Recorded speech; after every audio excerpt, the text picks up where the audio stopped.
Hola, ¿qué tal están? Bienvenidos. Mi nombre es José Manuel López García. Comentario de un fragmento de la metafísica de las costumbres. Ciertamente, el libro de Kant, Fundamentación de la metafísica de las costumbres, es una de las obras, diríamos, más analizadas en la historia de la filosofía, como es lógico, si pensamos en que las obras de Kant pues son esenciales para entender el pensamiento filosófico, la reflexión filosófica. Voy a leer un fragmento de la primera sección de esta obra de Kant y posteriormente la comentaré. Escribe Kant: el valor moral de la acción no reside en el efecto que de ella se espera, ni tampoco, por consiguiente, en ningún principio de la acción que necesite tomar su fundamento determinante en ese efecto esperado, pues todos esos efectos, el agrado del estado propio o incluso el fomento de la felicidad ajena, podrían realizarse por medio de otras causas y no hacía falta para ello la voluntad de un ser racional. Y sin embargo, es aquí donde puede encontrarse el bien supremo y absoluto, por tanto, no otra cosa sino sólo la representación de la ley en sí misma, la cual desde luego no se encuentra más que en el ser racional, en cuanto que ella, y no el efecto esperado, es el fundamento determinante de la voluntad, puede constituir ese bien tan excelente que llamamos bien moral, el cual está presente ya en la persona misma que obra según esa ley, y que no es lícito esperar de ningún efecto de la acción. Podemos decir que este texto, este fragmento, pues plantea ciertas conexiones con el imperativo categórico kantiano y también que diríamos es una moral formal, una ética formal la que plantea Kant y rechaza claramente las éticas consecuencialistas o las éticas materiales. En ese sentido, la buena conciencia, el bien en sí mismo, es lo que debe dirigir la acción. Y también se puede ver pues, un punto de unión con el idealismo platónico, en cierto sentido, porque él busca una ética del bien por el bien, del deber por el deber, y tiene también pues, muchos puntos de conexión con la ética estoica. De hecho, siempre en todos los tratados que se dedican al análisis de la ética kantiana aparece esta influencia del estoicismo, del deber por el deber, que es también pues, una de las premisas de la ética estoica. Por lo tanto, si ya analizamos pues, las ideas frase a frase, podríamos decir que hay que hacer el bien por sí mismo, sin esperar los efectos o las consecuencias de ese bien, pero primero, por supuesto, hay que saber lo que es el bien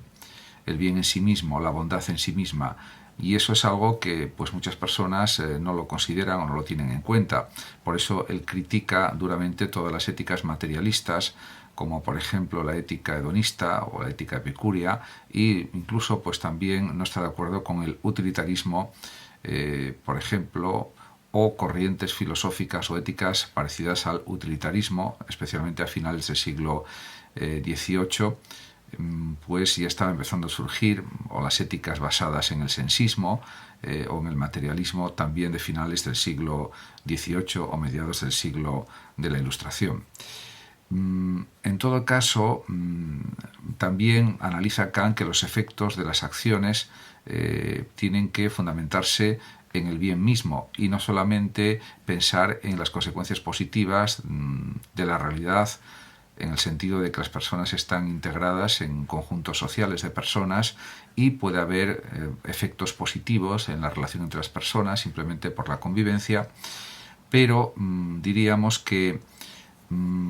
la felicidad es algo que no se deriva necesariamente de la práctica del bien para Kant, porque puede haber otra multiplicidad de causas que lleven a la felicidad independientemente de practicar el bien o de hacer el bien en sí mismo. Por lo tanto, diríamos que hay una negación explícita por parte de Kant, o implícita en este texto por parte del sabio de Königsberg,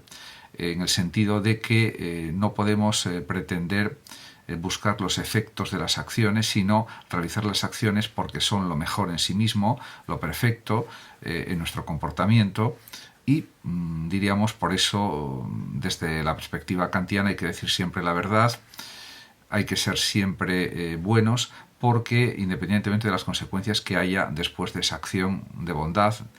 porque si estamos pendientes de las inclinaciones, de los sentimientos, para comportarnos, eso redundará en un incumplimiento de los preceptos éticos y por lo tanto desaparecería la ética formal que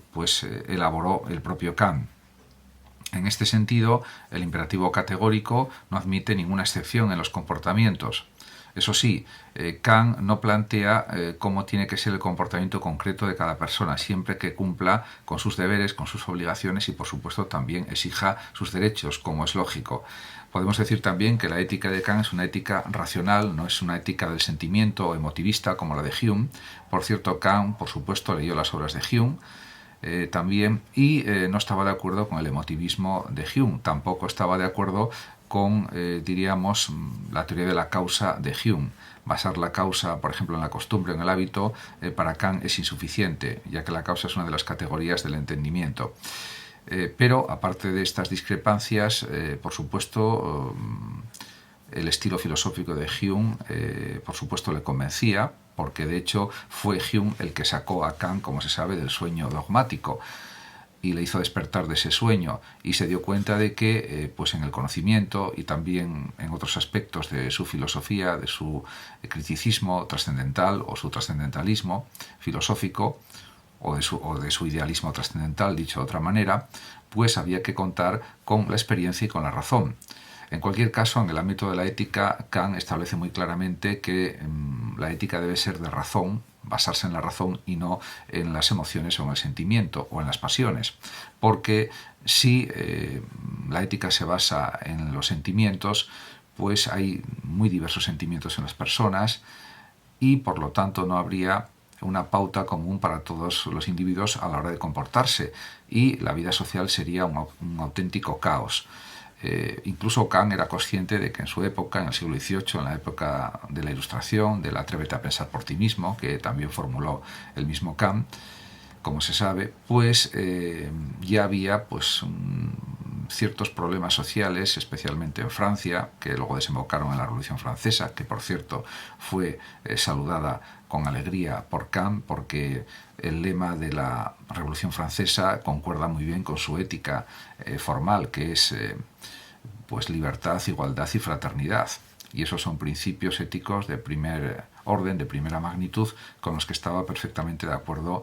Kant como filósofo y como pensador ético. En cualquier caso, también es verdad que él señala que hay que buscar el bien supremo y absoluto y también la representación de la ley en sí misma, de la ley moral, lo bueno está en nuestra mente racional, en nuestro ser racional. Y por lo tanto, lo racional, lo coherente, lo sensato, lo prudente, lo bueno en sí mismo es lo que hay que hacer en cuanto a la conducta. Y no está condicionado eso a ninguna cuestión de tipo empírico, no está condicionada la buena voluntad y, diríamos, la racionalidad de la ética a las experiencias vitales o a las experiencias mundanas, porque si fuera así, entonces habría múltiples éticas, incluso habría un relativismo absoluto en la ética y Kant no está de acuerdo de ninguna manera con el relativismo. Él propugna un cierto universalismo ético, muy claramente, a través de su ética racional y formal. Pero esto ha sido retomado también, este planteamiento kantiano, aunque con otras formulaciones y con otras derivaciones, adaptadas, por supuesto, al siglo XX y al siglo XXI por otros filósofos, como por ejemplo un filósofo alemán que actualmente es muy famoso en Alemania y en general es muy conocido en el mundo, que es Marcus Gabriel, que también está de acuerdo con el universalismo moral, en el sentido de dar una mayor coherencia a la vida, a la realidad, y se inspira en este sentido en los planteamientos kantianos y de otros pensadores. Por supuesto, si solamente estamos pendientes de los efectos de la acción, esto ya no sería un comportamiento ético adecuado para Kant. Otra cosa diferente es que las personas busquen en su existencia conseguir determinados propósitos, metas y que desarrollen acciones en ese sentido. Y, por supuesto, eso es absolutamente legítimo, pero siempre partiendo de premisas éticas, racionales, coherentes y basadas especialmente en la razón. A partir de ahí, por supuesto, la libertad de los individuos es máxima para Kant, porque, por supuesto, él reconocía que la libertad es uno de los puntos fundamentales que hay que desarrollar en cualquier ética, diríamos, basada en la razón. Incluso se puede decir que también basada en los sentimientos o en las emociones, como es el caso del emotivismo de Hume.